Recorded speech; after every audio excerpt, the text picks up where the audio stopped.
Joining me now is Associate Professor of Pediatrics and Surgery at the George Washington School of Medicine and Health Sciences, Dr. Evan Nadler. Doctor, thanks so much for your time this morning. Obviously, as I mentioned off the top, this is a big deal. This is a big change. What was your reaction when the news first dropped? Well, first of all, thanks, Marky, for having me back, and it's always a pleasure to be on.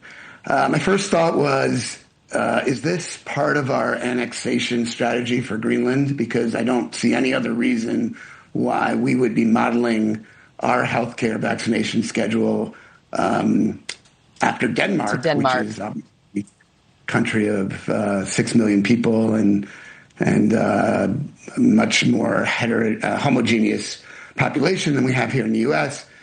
And they have nationalized health care, so access to health care is a lot easier. So it really made no sense to me, but that's not too out of the ordinary for this particular administration. We were looking at it this morning. Denmark is roughly the size of the state of Maryland. So I was curious your thoughts on why they would model it after a country as small as Denmark. Let me talk about what many medical experts, I'm sure including yourself, have slammed the move for, saying it's going to result in reduced uptake in families even opting for vaccinations and possibly cause more disease. Do you agree with that, sir?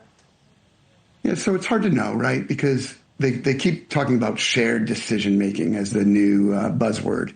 And that means people talking to their doctors. And I don't know too many physicians out there or providers out there who are going to recommend anything different than what the previous recommendations were.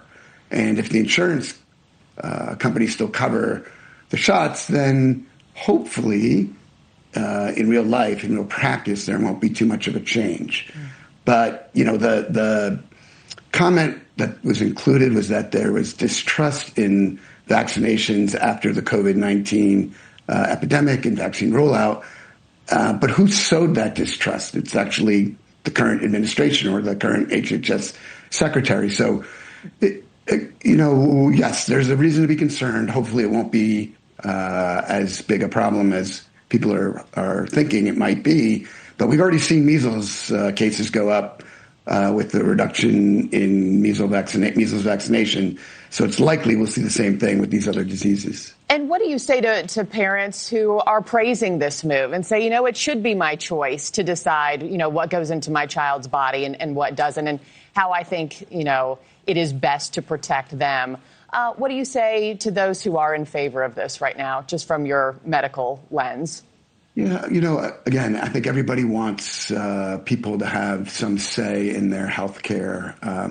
Parents don't actually have as much say in their children's health care as they do in their own health care. For instance, if they refuse treatment for a child who's a minor, physicians can take the family to court and get the courts involved to actually force that care. So it's not entirely up to the parents what they can and can't do with their kids' health. But I would tell them, the medical science still vastly is in favor of routine vaccinations. And there's really no evidence suggesting that this change or any change in the vaccine schedule was necessary. Dr. Evan Nadler, really appreciate your time this morning. Just wanted your take, especially the timing of everything, too, with kids going back to school, flu running amok as well. Really appreciate your expertise. Thank you. Yeah, anytime, Marky. Thanks again. We'll see you again. All right.